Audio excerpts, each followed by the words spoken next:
નમસ્કાર દર્શક મિત્રો, જનરપન ન્યૂઝમાં આપનું સ્વાગત છે। હું છું આપણો મિત્ર કંચન પરમાર। આવો સાંભળીએ આજના મુખ્ય સમાચાર। વડોદરા શહેરના મંગલ બજાર વિસ્તારમાં વડોદરા મહાનગરપાલિકા દ્વારા બ્લોક નાખવાની કામગીરી કરવામાં આવી હતી, જેને લઈને સ્થાનિક વેપારીઓમાં રોષ। વડોદરા મહાનગરપાલિકા દ્વારા મંગળ બજારમાં પેવર બ્લોક નાખવાની કામગીરી કરાઈ રહી છે, ત્યારે મંગળ બજારના વેપારીઓમાં નારાજગી પ્રવર્તી રહી છે। વેપારીઓનો આક્ષેપ છે કે વડોદરા મહાનગરપાલિકા દ્વારા જૂના પેવર બ્લોકની ઉપર નવા પેવર બ્લોક નાખી દેવાયા છે, જેના કારણે રસ્તાનું લેવલિંગ ઉપર આવી ગયું છે। ત્યારે વરસાદના સમયમાં તમામ દુકાનોમાં પાણી ભરાઈ જવાની ભીતિ વેપારીઓને સતાવી રહી છે।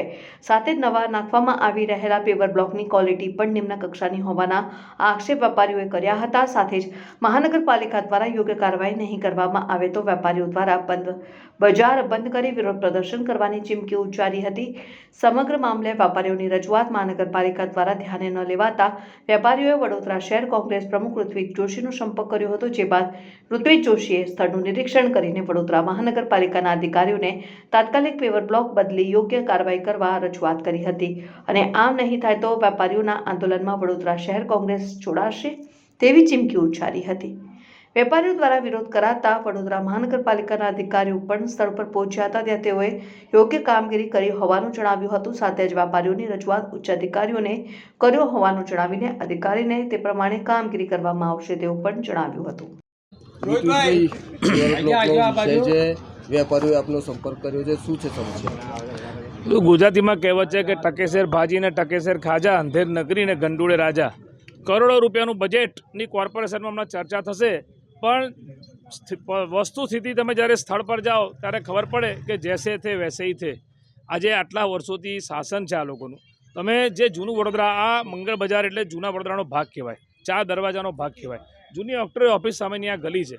જે વેપારીઓ એ ધંધો રોજગાર કરે છે, જે અહીંયા રહે છે, જે કામ કરે છે, એ લોકોને સુવિધા આપવાની જગ્યાએ કોર્પોરેશન એ લોકોને હેરાનગતિ કરે છે। રાત્રે જ્યારે આ લોકોની દુકાનો બંધ થઈ ગઈ ત્યારે એને પેવર બ્લોક નાખે છે। તમે ચલો રાતે ટ્રાફિકની સમસ્યાના લીધે તમે આવતા હશો, પણ તમે વેપારીઓને વિશ્વાસમાં તો લો। અને આખા વડોદરામાં બધાને જ ખબર છે કે વરસાદમાં આખું વડોદરા પાણીમાં ડૂબે છે આ ભ્રષ્ટ શાસકોના કારણે। માંડવીથી આખો પાણીનો ફ્લો અહીંયા આવે છે। ગઈ વખતે બધા આ લોકોની દુકાનમાં પાણી હતા, નુકસાન થયું। ત્યારે પેવર બ્લોક જે નાખ્યા છે એ લેવલ ટુ લેવલ મેન્ટેન કર્યા દુકાનના, એટલે પાણી 100% દુકાનમાં જવાનું, આ લોકોના જે જાનમાલને નુકસાન થવાનું છે। અને જે પેવર બ્લોક નાખ્યા છે એ લાસ્ટ ટાઈમ કરતાં અત્યારનું જે પેવર બ્લોક છે એ એકદમ થર્ડ ક્વોલિટીનો છે, કે જે 2 વ્હીલરનું એક એક્ટિવાનું સ્ટેન્ડ મૂકે ને તોય તૂટી જાય। આમની માંગણી એવી છે કે જે જૂના પેવર બ્લોક હતા એ મજબૂત હતા, એને રહેવા દો, નવા નાખવાની જરૂર નથી। અને જે જૂના છે એને રિપેર કરીને એક સારો રસ્તો બનાવો, કારણ કે અહીંથી રાહદારીઓ જાય છે, અહીંના જે દુકાનોના વેપારીઓના જે ગ્રાહકો આવતા હોય, એમનો માલ સામાન આવતો હોય, આ બધી વસ્તુનો આ લોકોએ તકેદારી રાખવાની હોય। કોર્પોરેશનનું કામ સુવિધા આપવાનું છે, પરંતુ અહીંયા તો હેરાનગતિ કરતા એવું લાગે છે। જ્યારે વેપારીઓએ સંપર્ક કર્યો તો એટલે આ લોકોની વચ્ચે આવ્યો છું, અને આ લોકોની જે લડાઈ છે કે ભાઈ આ ભ્રષ્ટાચારવાળા પેવર બ્લોક નહીં ચાલે, આ પેવર બ્લોક કાઢો, એ બાબતે રજૂઆત કરી છે। નહીં થાય તો આ લોકો જે આંદોલન કરશે એમાં કોંગ્રેસ પાર્ટી આવીને ઊભી રહેશે।